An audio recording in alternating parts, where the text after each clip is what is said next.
पहले कि मैं उनको माइक रिक्वेस्ट करूं, मैं यहाँ इनके साथ जो बैठे हुए हैं थोड़ा सा इंट्रोडक्शन दूं। हमारे वाइस प्रेसिडेंट के साथ पार्टी के जनरल सेक्रेटरी हाजी अली मोहम्मद सागर साहब हैं। इस मैनिफेस्टो के चेयरमैन जो है सीनियर लीडर अब्दुल रहीम राठर साहब हैं। हमारे जम्मू से आए हुए additional general secretary Ajay Sadotra साहब हैं।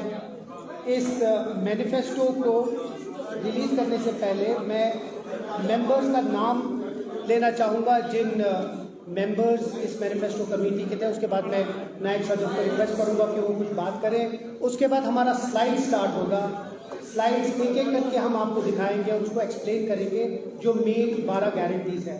ये मैनिफेस्टो कमेटी जो 2024 की थी, इसमें अब्दुल रहीम राठर साहब चेयरमैन हैं, अजय सदोत्रा साहब एडिशनल जनरल सेक्रेटरी इसके मेंबर हैं, मियाँ अल्ताफ़ साहब मेंबर पार्लियामेंट हमारे, आगा रुहुल्ला साहब honourable member parliament, Nasir Aslam Wani साहब हमारे सूबाई सदर कश्मीर, रतनलाल गुप्ता साहब जम्मू के सूबाई सदर, सकीना इत्तूजी जो सेंट्रल सेक्रेटरी हैं, खालिद नजीब सोरवर्दी साहब जो हमारे एक्स मिनिस्टर हैं उसके मेंबर हैं, रिटायर्ड जस्टिस हसनैन मसूदी साहब हैं एक्स MP, शरीफुद्दीन शारिक साहब एक्स मेंबर पार्लियामेंट, सरदार शमी ओबरॉय जो पार्टी के ट्रेजरर हैं, मैं इसका मेंबर हूँ। उसके अलावा शौकत मीर साहब, मोहम्मद यूसुफ टेंग साहब, बाबू रामपाल जी, डॉक्टर समीर कौल, मुजफ्फर अहमद और प्रोफेसर निसार अली साहब, ये हमारे इस मेंबर हैं। अब मैं रिक्वेस्ट करूँगा हमारे नायब सदर उमर अब्दुल्ला साहब को अपने ओपनिंग रिमार्क्स दें, उसके बाद हम स्लाइड स्टार्ट करेंगे। शुक्रिया। सबसे पहले तो मैं आप सब मीडिया के दोस्तों का शुक्रगुजार हूँ कि आप आज हमारे इस प्रेस कॉन्फ्रेंस में शिरकत करने आए। पार्लियामेंट इलेक्शन ख़त्म होते ही हमने इन असेंबली इंतखाबात के लिए तंजीम के तरफ से अपनी शुरुआत की और हमें लगा कि सबसे ज़्यादा ज़रूरी हमारे लिए, अगर हम वोटर को नेशनल कॉन्फ्रेंस के हक़ में वोट डालने के लिए कन्विंस करना चाहते हैं, तो हम क्या लेके लोगों के पास जाएंगे।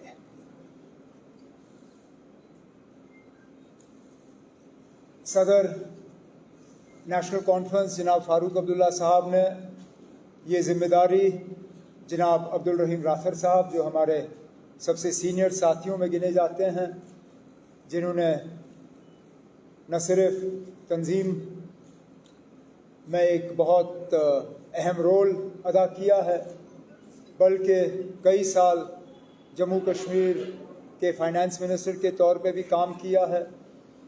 जब कभी पार्टी को कोई डॉक्यूमेंट या कोई इस तरह का काम करना होता है तो कहीं ना कहीं राठर साहब को हम उसके साथ जोड़ने का काम करते हैं। इस बार भी जब मंशूर तैयार करने की बात आई तो फ़ारूक अब्दुल्ला साहब ने राठर साहब को ये ज़िम्मेदारी दी और उन पे छोड़ा कि वो कमेटी में किन किन को शामिल करना चाहेंगे। कमेटी में जिस तरह तनवीर ने अभी कहा, कई सारे नेशनल कॉन्फ्रेंस के साथी जो हैं इस कमेटी के साथ जुड़े रहे। इसके साथ साथ प्रोफेसर निसार साहब भी, उन्होंने भी हमारी इसमें बहुत मदद की। लेकिन जिनके नाम लिए गए उन्होंने तो मदद की, लेकिन कई सारे ऐसे भी नेशनल कॉन्फ्रेंस के लोग हैं जिनका एक रोल इसमें रहा, जिनके नाम हम वक्त बचाने के लिए हम ले भी नहीं पाएंगे, लेकिन वो जानते हैं और हम जानते हैं कि उनका इसमें कितना कंट्रीब्यूशन रहा है। और मैं अपने तरफ से, चेयरमैन साहब के तरफ से, बाकी मेंबरों के तरफ से उनका भी इस रिपोर्ट के लिए शुक्रिया करना चाहता हूँ। चाहे वो डिज़ाइनिंग में उन्होंने मदद की, ग्राफिक्स में मदद की, इसके प्रूफ रीडिंग में मदद की, इसके प्रिंटिंग में मदद की, जहाँ जहाँ उनकी मदद हमें हासिल हुई उसके लिए मैं उनका शुक्रगुजार हूँ। ये मैनिफेस्टो राठर साहब ने दफ्तर में बैठ के तैयार नहीं किया। ये सिर्फ नेशनल कॉन्फ्रेंस का काम नहीं है।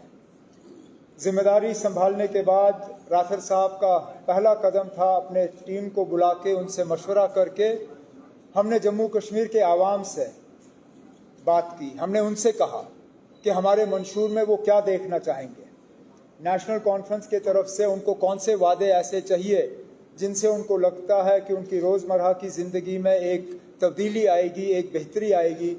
जो पिछले कई सालों से हम मुश्किलात का सामना कर रहे हैं, उस मुश्किलात का हल कहाँ से हो सकता है। और जब राथर साहब और कमेटी के मेंबरों ने लोगों को ईमेल के ज़रिए और मैसेज के ज़रिए अपने सजेशंस भेजने पे जो है उन्हें एक दावत दी, तो हम उम्मीद कर रहे थे कि 5, 10, 15, ज़्यादा से ज़्यादा 20 लोग जो हैं इसमें मेहनत करेंगे। और आम तौर पे अगर लोग इसमें जवाब अगर देंगे भी तो वो एक नॉन सीरियस उनका रवैया होगा। हम हैरान हुए, जम्मू कश्मीर का कोई ऐसा कोना नहीं है जहां से लोगों ने रिस्पांस नहीं भेजा।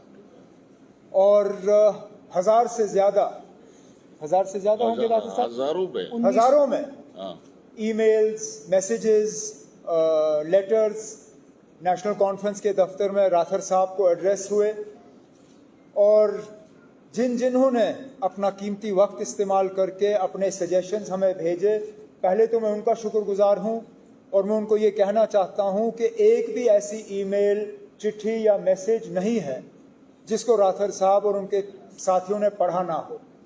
हर किसी मैसेज को पढ़ा गया, हर किसी मैसेज को जो है हमने फिर डिस्कशन के लिए रखा और कोशिश की गई कि जहाँ जहाँ से हमें वो सुझाव मिले, जहाँ जहाँ से हमें वो बातें सामने आएँ जिससे कि हमें लगा कि जम्मू कश्मीर और जम्मू कश्मीर के आवाम को फ़ायदा होगा, हमने उस चीज़ को मंशूर में शामिल करने की कोशिश की। ये सिर्फ इलेक्शन के लिए डॉक्यूमेंट नहीं है।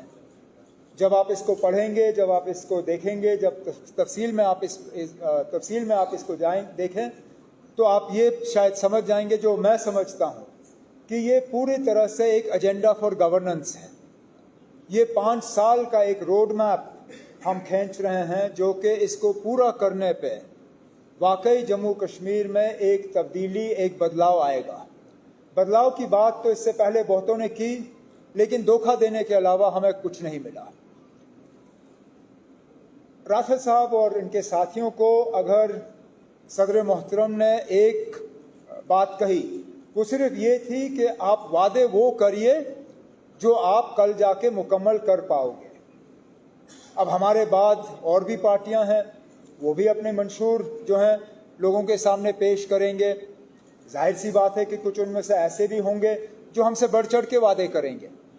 और मैं यहाँ तक कह सकता हूँ कि वो पार्टियाँ जो कल हुकूमत बनाने की उम्मीद रख भी नहीं सकते, उनके लिए बड़े वादे करना कोई मुश्किल बात है नहीं, क्योंकि जिन लोगों को मालूम है कि वो कल हुकूमत में आएंगे नहीं, वो कुछ भी कह सकते हैं।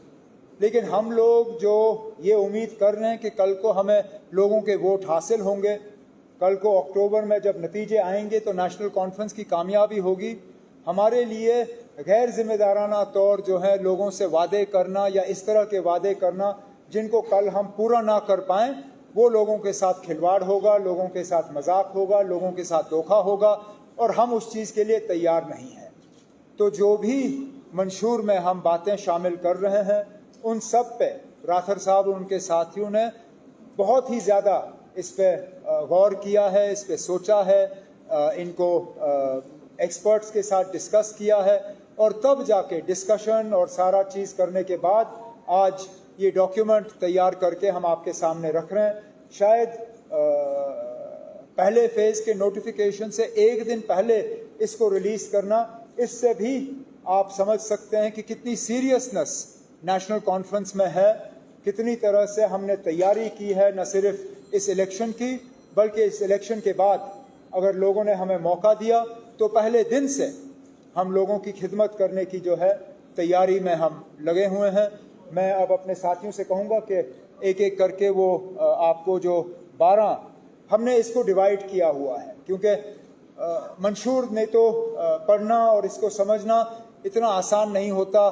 लोगों में वैसे भी इतनी पेशेंस आज है नहीं, सब्र है नहीं। लोग ये जानना चाहते हैं जल्दी जल्दी कि आप हमारे लिए क्या कर रहे हो।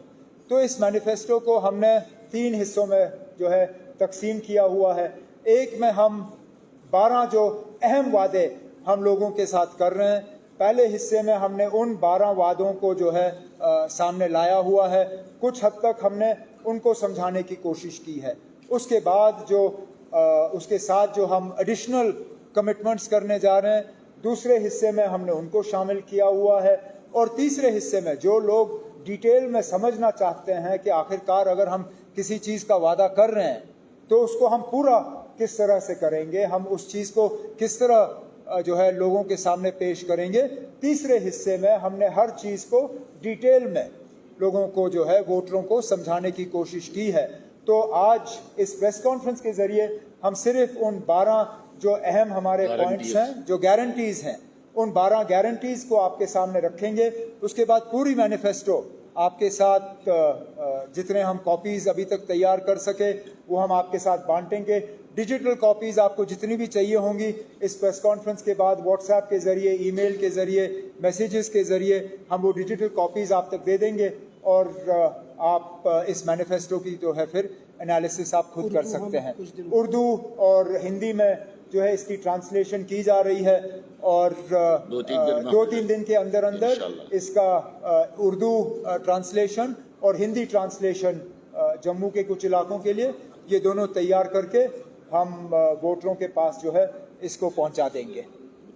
तो